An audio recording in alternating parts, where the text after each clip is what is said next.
día de hoy. Mi nombre es Elena Luciano Martínez, soy residente del primer año de ginecología y obstetricia de la Universidad Libre Seccional CAE, y mi tutora para esta charla fue la doctora Luisa Moreno, especialista en ginecología y obstetricia.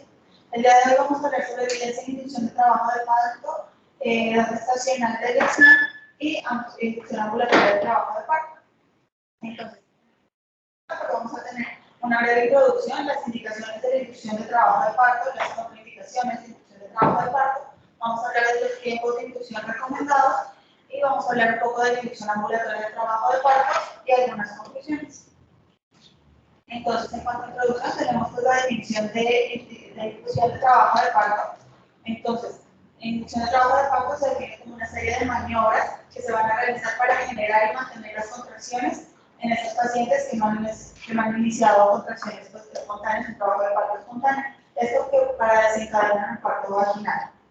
Hay que tener en cuenta que hay que ver pues, los riesgos del manejo expectante versus los riesgos de la inducción. Los riesgos del manejo expectante deben ser mayores a los de la inducción pues, para poder hacer una inducción del trabajo de parto. Como indicaciones, tenemos indicaciones maternas, indicaciones fetales, psicosociales e indicaciones ovulares. En cuanto a las maternas, tenemos la hipertensión gestacional, mayor a las 37 semanas, la preeclampsia no severa también mayor a 37 semanas, preeclampsia severa, la diabetes insulino requiriente, la enfermedad renal, la enfermedad pulmonar crónica, el síndrome antifosfolípido y la colitis intrahepática. En las indicaciones fetales, tenemos el óbito fetal, malformaciones fetales que sean incompatibles con la vida, los embarazos prolongados, los embarazos entre 41 a 42 semanas que se hacen para evitar que se llegue a un embarazo prolongado, la restricción del crecimiento intrauterino, la desinmunización, el oligohidramnios, el registro cardiotocográfico no satisfactorio y un perfil físico no satisfactorio. En cuanto a indicaciones psicosociales, tenemos pues, que la paciente tenga un domicilio lejano, que tenga una gestación a término, que tenga una mala red de apoyo, que le sea muy difícil volver al centro hospitalario. Y en los ovulares tenemos la ruptura prematura de membranas en embarazos a término, la ruptura prematura de membranas con signos de infección, la ruptura prematura de membranas en mayores de 34 semanas y la poliomielitis. En cuanto a contraindicaciones, tenemos relativas y absolutas. Las absolutas, tenemos el sufrimiento fetal, tenemos que el feto venga en situación transversa, presentación de pelvis, hemorragia de tercer trimestre que no haya sido posible controlarla, la placenta previa, la neumectomía previa que sobre todo se ha tenido acceso a la cavidad endometrial, el prolapso del cordón umbilical, el herpes genital activo, también tenemos la desproporción cefalopélvica, la cesárea decidido corporal clásica fónica, la restricción del crecimiento intrauterino severo que además tenga signos de compromiso fetal, cáncer invasor de cervix hasta el estadio posterior al estadio 1A1 y la normalidad estructural de la pelvis. En cuanto a contraindicaciones relativas, pues tenemos la gran multiparidad dado por la disección del útero, pues se puede presentar los mayor riesgo de sangrado, mayor riesgo de ruptura, que se no esté encajado en la pelvis, que la presentación venga en modalidad de cara o de frente, que haya malformaciones fetales, pues sobre distensión uterina, la cicatriz del segmento uterino inferior, hipertonía persistente, la historia previa de parto distóxico o de nacimiento traumático, o que no haya disponibilidad de control de bienestar fetal durante el trabajo de parto. En cuanto a tiempos de inducción, tenemos que el tiempo ideal de inducción sea entre semana 39 a semana 41. ¿Esto por qué? Porque nos va a generar menos complicaciones perinatales, nos va a generar menor riesgo de generar un trastorno hipertensivo asociado a la gestación y menor riesgo de cesárea. En cuanto a las mujeres que tengan edad avanzada, que no tengan ninguna otra comorbilidad, o las mujeres que han sido llevadas a terapia de reproducción asistida, se recomienda una inducción a las 39 semanas. Entonces, tenemos acá unos estudios, voy a presentar unos estudios, este es el principal, es el más grande que se ha hecho, que es el estudio ARRAY. Es un estudio que se realizó entre marzo de 2014 a agosto de 2017 en 41 hospitales de Estados Unidos. Este estudio tenía como objetivo comparar la inducción de trabajo de parto a las 39.4 semanas versus el manejo expectante a las 41 a 42.2 semanas en mujeres mulíparas de bajo riesgo.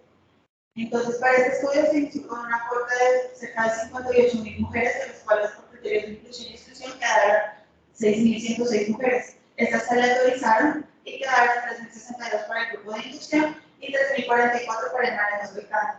Sin embargo, hubo en el grupo de inducción 2 personas pues, se les perdió el registro, digamos, se les perdió como el seguimiento, y otra persona que desistió. Y en el grupo de manejo expectante hubo 5 personas que desistieron del manejo expectante y hubo 2 personas pues, que se les perdió el rastro.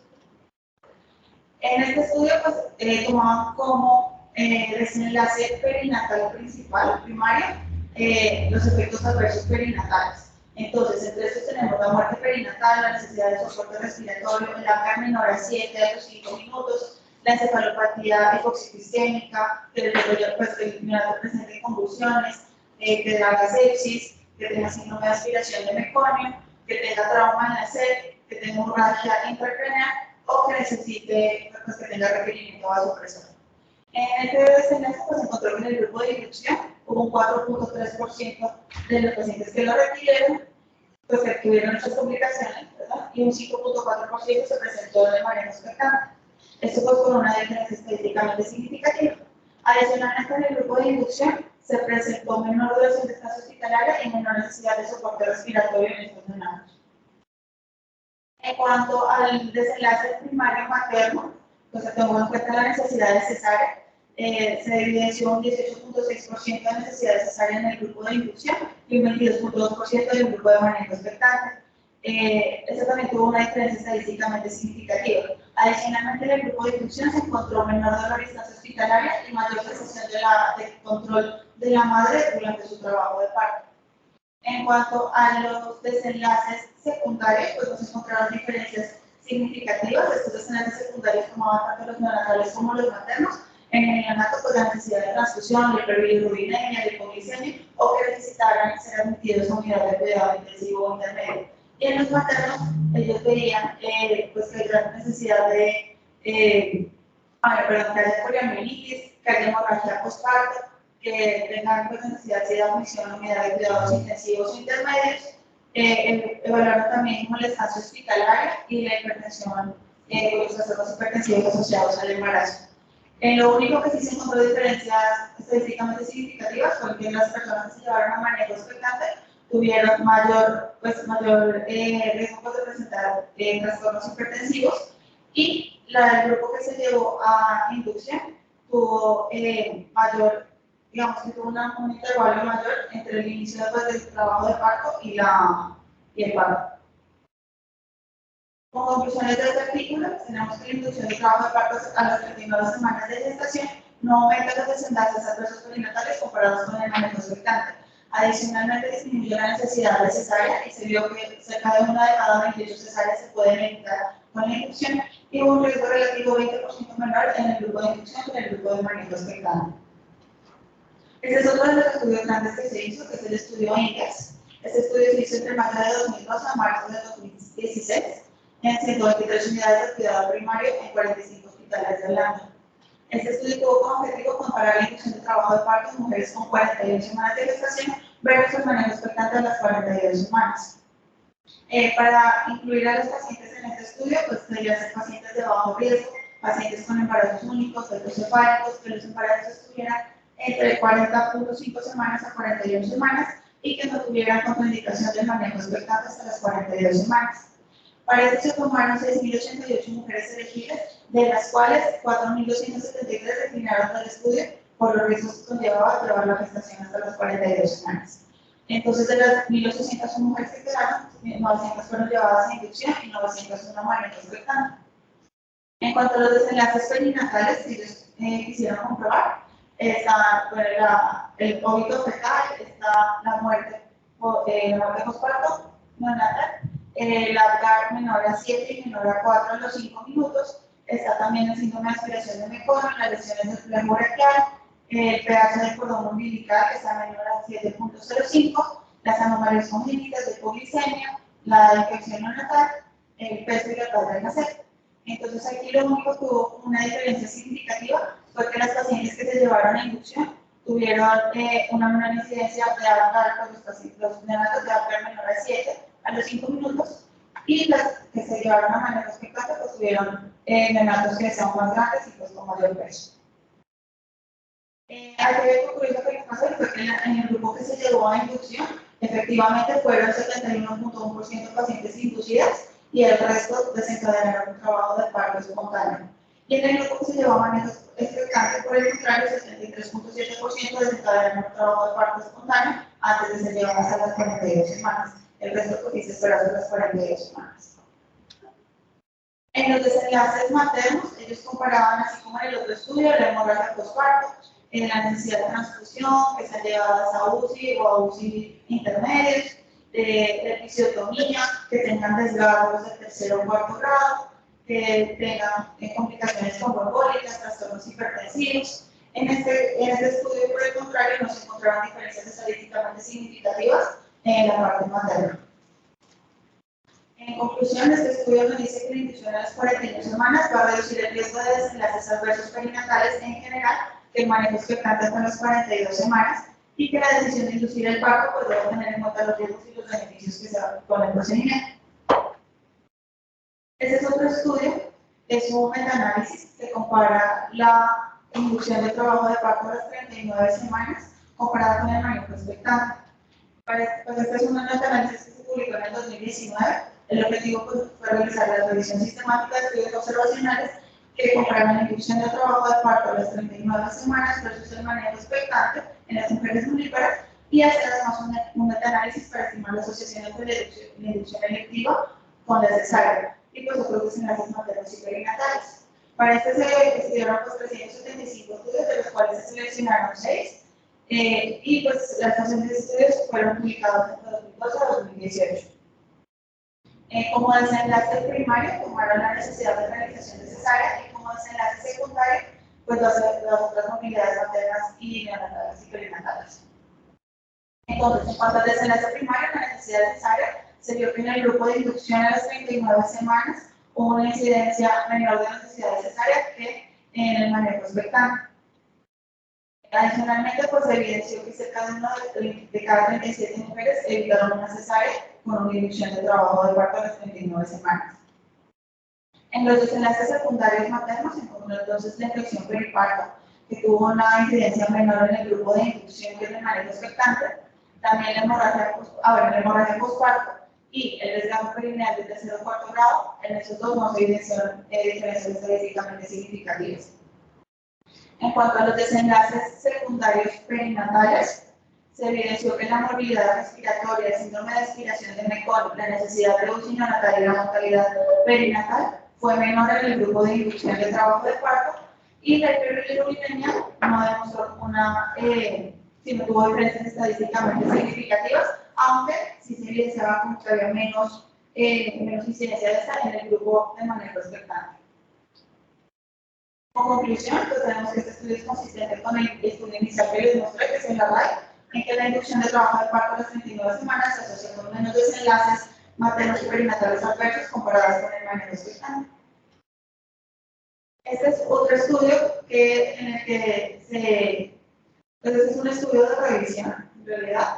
En este estudio pues nos habla de la inducción de trabajo de parto en mujeres con edad materna avanzada y mujeres que hayan sido llevadas a terapia de reproducción asistida.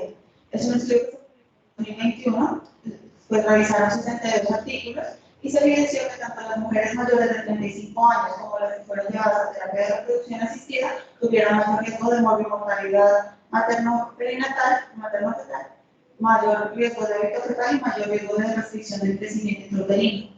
Adicionalmente, se encontró que hubo una mayor mortalidad materno-fetal en la terapia de reproducción asistida, sobre todo porque esta tiene más riesgo de generar gestaciones múltiples. Se ha visto que se pueden diagnosticar hasta 28.5% de gemelos y 3.8% de trillizos con esta terapia.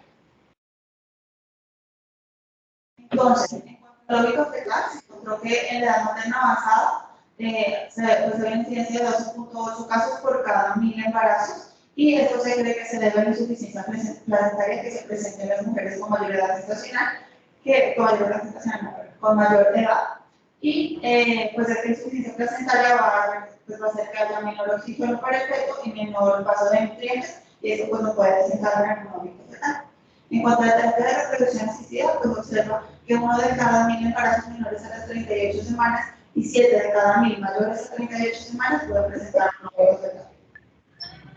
Cuando la reducción del crecimiento intrauterino, entonces en la edad materna avanzada, pues se vio que había insuficiencia placentaria y pues que esta puede ser la causa de la restricción, pero evidenciaron ellos un problema y es que únicamente el 25% del diagnóstico se hace antenatal. Y en la terapia de reproducción asistida, según datos de la COP, se presenta restricción de crecimiento intrauterino en el 25% de los embarazos gemellares y hasta un 60% en el embarazo de trillizos. También se evidenció pues, que puede haber placentación anómala y la superfertilidad pues, producida por endometriosis como una causa de posible restricción de crecimiento intrauterino. Mortalidad materna en las madres de edad avanzada se encontró en uno de cada 100 embarazos y adicionalmente se asociaba a esta a tromboembolismo pulmonar, trombosis venosa profunda, hemorragia postparto, ruptura uterina, preeclampsia y diabetes gestacional. Esto desencadenaba una serie pues, de eventos y complicaciones que podían llevar a la paciente a requerir unidad de cuidados intensivos, transfusión de hemoderivados, e intubación orotraqueal, incluso pues, llevar a la paciente a la muerte. En la terapia de reproducción asistida se encuentra una mortalidad de 42.5 casos por cada 100.000 embarazos, y esto pues, también asociado a tromboembolismo pulmonar, a preeclampsia, a colestasis y hemorragia postparto. Entonces, la pregunta de seria iatrogenia en la inducción de trabajo de parto en estas pacientes que son llevadas a terapia de reproducción asistida o a las pacientes de edad materna avanzada, entonces la respuesta es sí. Sí puede haber iatrogenia, sobre todo si la inducción se hace en menos de 39 semanas de gestación. Se ha encontrado que en las pacientes que tienen menos de 39 semanas pueden aparecer complicaciones respiratorias que se evidencian en un parto vaginal, que se ha llegado a las 37 semanas, un 0.07% de los pacientes, versus un 0.04% de los pacientes en un embarazo de las 39 semanas.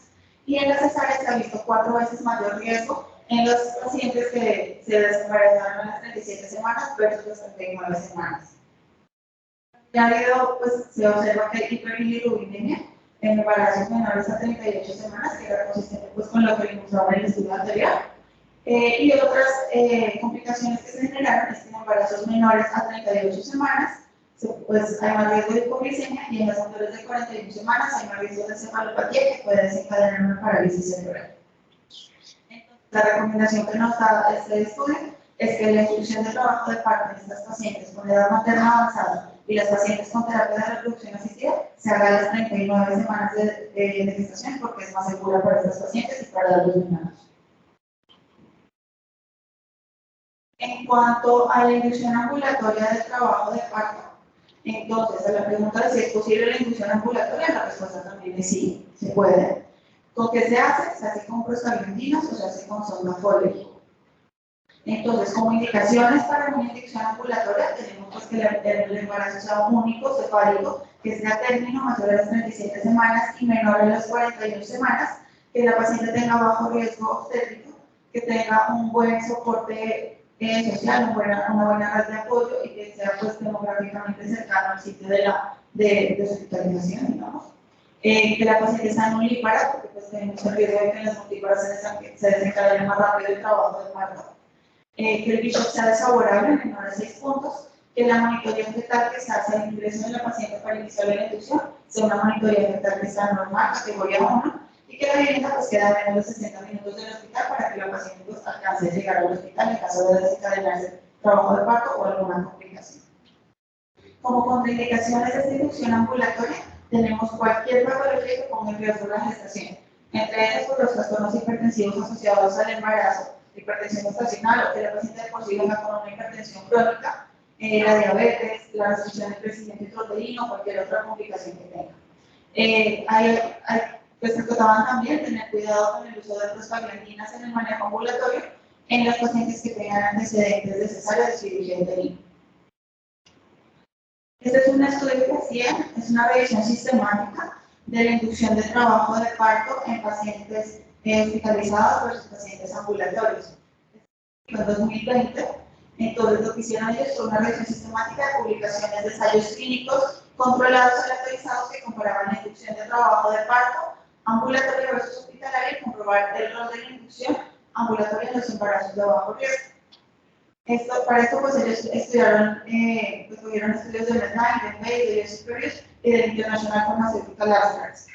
Seleccionaron 588 artículos, de los cuales, pues, por criterios de inclusión y exclusión, quedaron únicamente 12 artículos.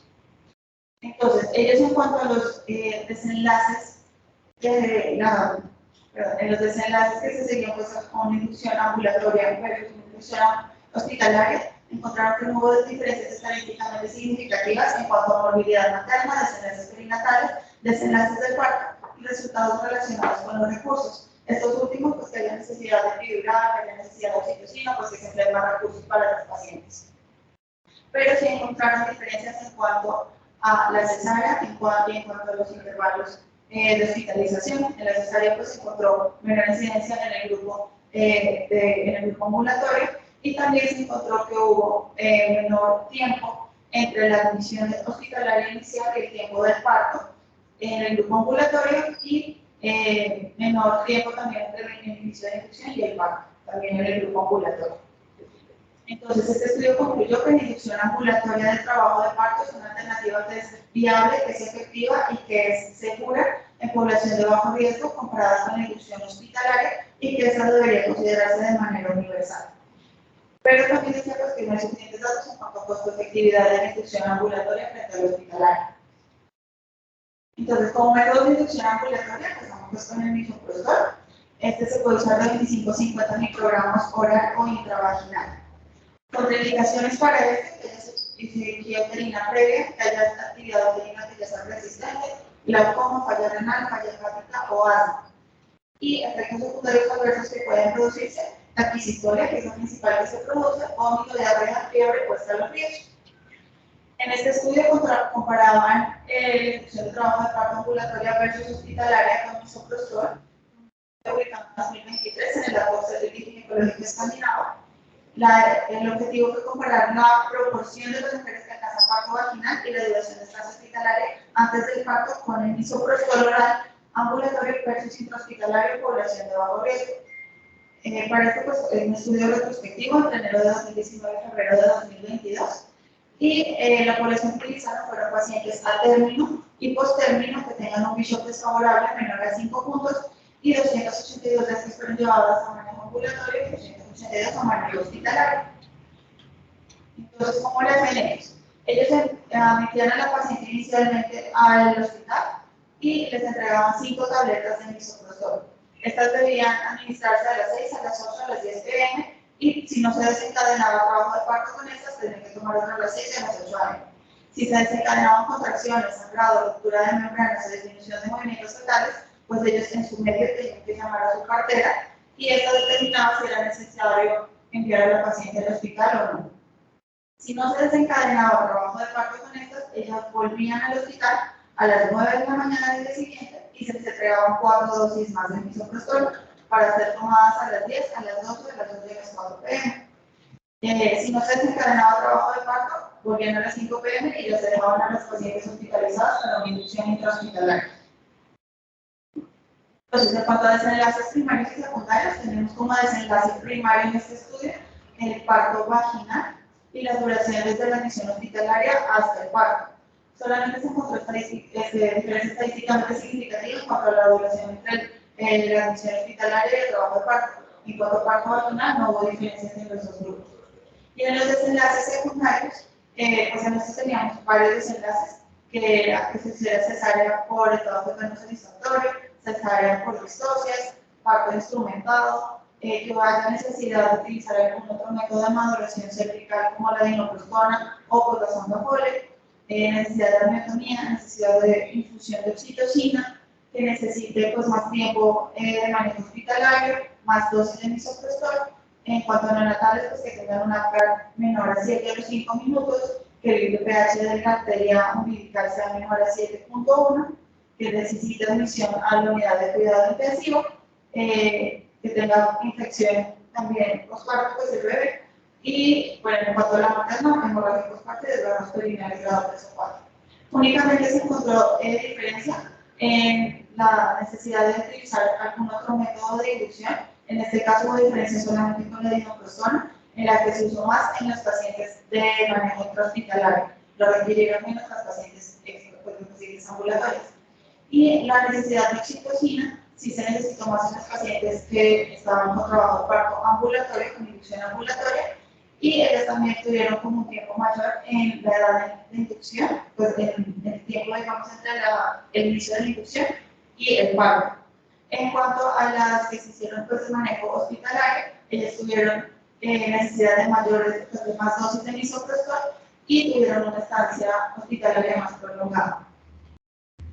En cuanto a desenlaces primarios según la paridad, se encontró también que hubo mejor, pues hubo como una diferencia significativa, digamos, que nos apunta como que es mejor hacer una inducción ambulatoria en cuanto a duración entre la admisión hospitalaria hasta el parto.